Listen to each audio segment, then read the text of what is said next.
As we head into the home stretch to the end of 2017, our updates have some conclusions as well. Beginning with the Apponaug Circulator Project, which has been a major headache for motorists trying to navigate the area over the past 2 summers. The DOT is heading into its own home stretch on the much anticipated and often maligned circulator. The official completion date is set for November 30th. When state officials hope the project, as envisioned years ago, will come to fruition and make traffic smoother.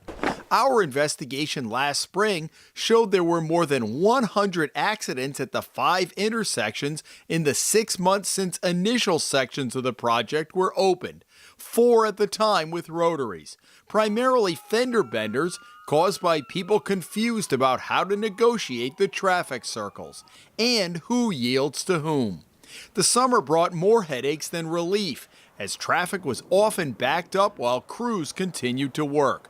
Viewers sent us pictures of the accidents, the plethora of orange barrels, and ponding after heavy rains. The DOT tells the Hummel report the project is on time and on budget.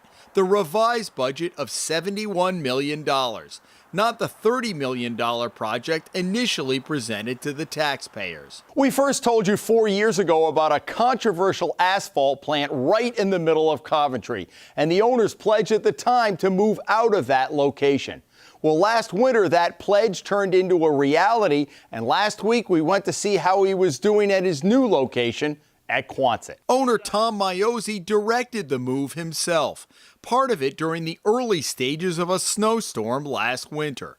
He moved his plant piece by piece 12 miles down the back roads to its new home, a parcel double the size in Quonset, where there are no residential neighbors as there were in Coventry. Maiozzi tells us he is doing 11% more business than he did this time last year, and expects to produce more than 140 tons of asphalt by the end of the season later this fall, a record for his company. Because there are no time restrictions on hours of operation, he says his trucks have been able to leave at 5 a.m. rather than 7, opening up new business opportunities in neighboring Connecticut and Massachusetts. Last year, we reported on a plan aimed at making it easier to get to the Seekonk River on the east side of Providence. Part of those plans included a bike path, and last month, they completed it. It is officially called Segment 1A of the Blackstone Valley Bikeway, but the locals will likely call it the Gano Street section of a path that will eventually stretch north to the Massachusetts state line and south to Bristol. The nearly 3/4-mile path starts at the base of the Gano Street exit off Route 195 and runs along the Seekonk River to Pittman Street, with the easiest access at the Trenton Street boat ramp. The $2.5 million project was 100% federally funded. The DOT completed the project in 12 months, on time and on budget. Opponents of a proposed Amtrak rail line that would run through some prime sections of Charlestown got good news in July, when the feds announced they had had a change of heart and were not going to build the bypass after all. The proposed bypass was part of a long-range plan by Amtrak to try and shorten the train route that runs the Northeast Corridor from New York to Boston.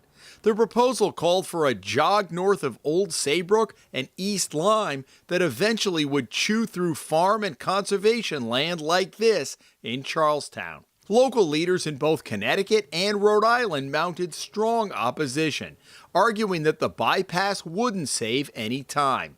The Federal Rail Administration made no comment, simply releasing a revised plan in July without the proposed bypass included. Finally, if you're a customer of the Narragansett Bay Commission, you've already seen your rates triple over the past decade. Now the Commission is facing a $5 million grab from its reserve fund by the General Assembly, trying to plug its own hole in the budget. Facing more than a $100 million budget deficit, the General Assembly last spring raided the reserve funds of several quasi-public agencies like the Narragansett Bay Commission. Ratepayers have gotten sticker shock as they footed the bill for millions of dollars of improvements to the water quality of the bay.